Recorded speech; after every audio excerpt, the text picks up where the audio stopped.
Five Nights at Freddy's a día de hoy es una de las franquicias de terror más importantes en el mundo. Desde su estreno hace ya casi una década, el juego ha logrado perdurar en el tiempo, siendo relevante incluso en la actualidad, pasando de ser un juego indie a convertirse en un fenómeno global, influyendo en la creación de miles de juegos que intentaron copiar su éxito. Pero, ¿por qué FNAF fue un punto de quiebre y logró trascender en la industria del horror? Y es que para poder entender cómo fue que FNAF cambió al terror, primero tenemos que conocer cómo era el terror antes de Five Nights at Freddy's.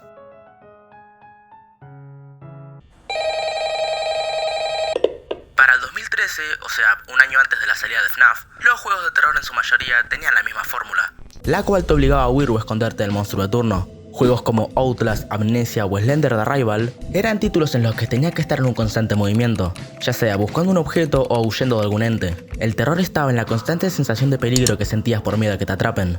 Pero en Five Nights at Freddy's todo sería diferente, porque el juego te coloca en un escenario estático, en el cual estás completamente inmóvil. No se trata de escapar de tus enemigos, porque ellos saben dónde estás todo el tiempo. Están vigilándote, esperando a que des un paso en falso para ir a matarte. Y lo que da aún más miedo es que mientras estás observando a uno, otro se acerca por las puertas. Se trata de incapacitar a los animatrónicos, vigilarlos para que no se acerquen a la oficina. Dependes de tu propia habilidad para sobrevivir, porque llegando a un punto, las mecánicas de FNAF se empiezan a tornar en las de un juego de manejo de recursos. Porque sí, podés vigilar a los animatrónicos a través de las cámaras, usar las luces o cerrar las puertas para que no entren.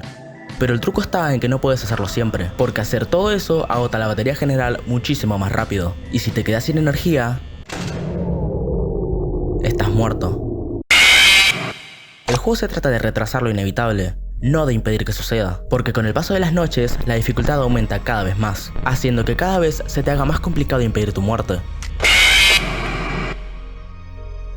Aunque FNAF no solo utiliza su atmósfera y la tensión para generar terror, sino que también hace uso del sonido, el cual nos brinda información importante para sobrevivir durante las 5 noches con Eduardo. Por ejemplo, a lo largo del juego, Freddy tiene 3 risas diferentes, las cuales se reproducen mientras este se mueve por la pizzería, así que dependiendo de cuántas veces las escuches, puedes determinar qué tan cerca se encuentra de la oficina.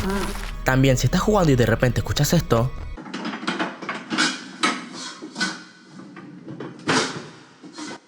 significa que Chica está en la cocina y que no tenés que preocuparte por el lado derecho, ya que el único animatrónico que se acerca por ese lado es ella.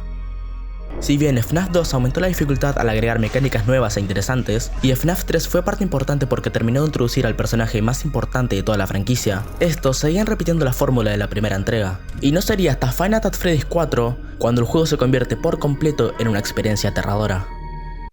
Y es que a diferencia de las entregas anteriores, en FNAF 4 ya no somos un guardia de seguridad, sino que nos ponemos en la piel de un niño asustado, el cual no puede estar a salvo ni siquiera en su propio cuarto. Y es por esta razón que los animatrónicos pasan de verse como algo inquietante, pero que sigue siendo realista, a una versión más deformada y destruida de estos, como si fueran sacados de una pesadilla. Todo esto se debe a que los estamos viendo desde la perspectiva distorsionada de un niño indefenso y horrorizado. Y además, también el gameplay cambia por completo. Ya no estamos inmóviles, sino que ahora podemos movernos ligeramente hacia los lados, pero esto hace que también tengas que cuidar tu espalda. Ya no hay cámaras de seguridad ni caja musical, dejándonos completamente indefensos. Y esto se compensa haciendo que ya no tengas que preocuparte por quedarte sin energía. Estás en una habitación completamente oscura con solo una linterna y tus sentidos para sobrevivir. Porque si el sonido era importante en las anteriores entregas, FNAF 4 hace que dependas en su totalidad de tu oído. Ahora hay que prestar mucha atención a la respiración de los animatrónicos y a los ruidos que estos provocan. Por ejemplo, si estás en la puerta y escuchas esto,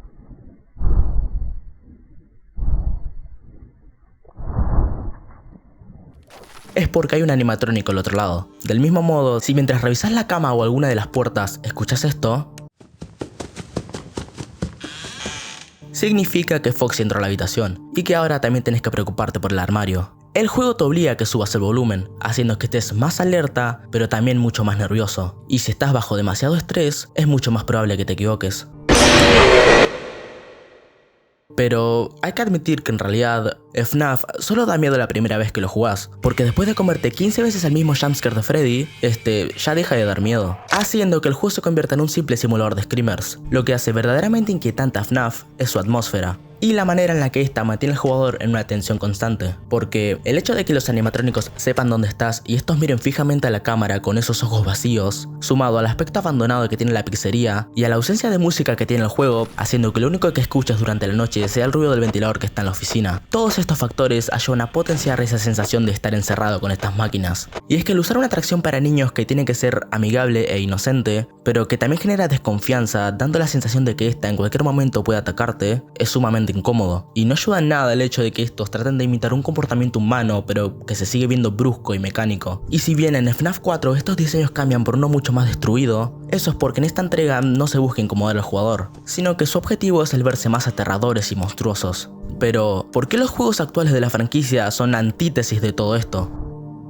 Es a partir de la quinta entrega que el diseño de los animatrónicos se iría alivianando, cambiando ese aspecto inquietante y tétrico por uno mucho más colorido y amigable. Incluso aún más que el de los animatrónicos Toy, que aunque tenían un diseño entre comillas tierno, aún transmitían cierta desconfianza. Y el mayor exponente de este cambio es Security Breach. El hecho de que el juego nos permita movernos libremente por el mapa le quita por completo esa sensación de claustrofobia que tenían los primeros juegos, y la estética ochentosa y colorida de esta entrega difiere por completo de los títulos anteriores, haciendo que se pierda esa ambientación tétrica que caracterizaba a Five Nights at Freddy's. En lugar de eso, se centra en atraer la mayor cantidad posible de público infantil, utilizando diseños más amigables y una paleta de colores más viva. Todo con el fin de vender más productos y aumentar las ganancias. Y es que al ver el inminente éxito que estaba haciendo FNAF y toda la mercancía que existía alrededor del juego, saldrían muchísimos títulos indie a querer copiar su fórmula, utilizando personajes con un aspecto infantil y un lore simple para que la comunidad se encargue de hacer teorías. Y esto afectaría a juegos como Hello Neighbor, el cual inicialmente tenía una propuesta interesante, contando con una inteligencia artificial que memorizaba los movimientos del jugador, haciendo que este no pueda escapar dos veces por el mismo camino.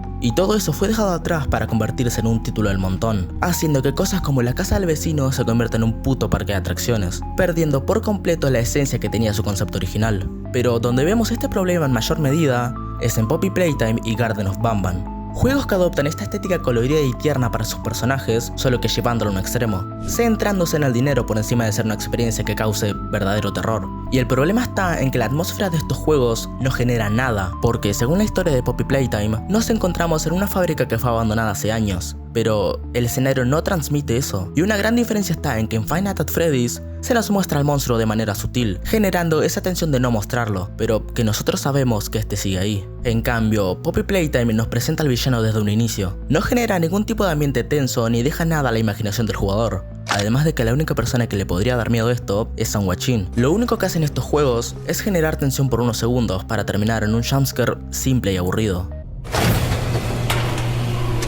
Porque el objetivo principal de estos es crear una marca alrededor del título.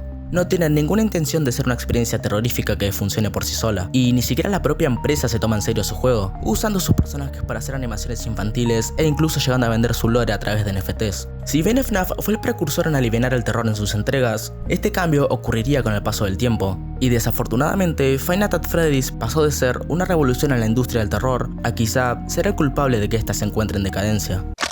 Y sin nada más que decir, espero les haya gustado el video. Si ese fue el caso se pueden suscribir y yo me voy a dormir. Nos vemos.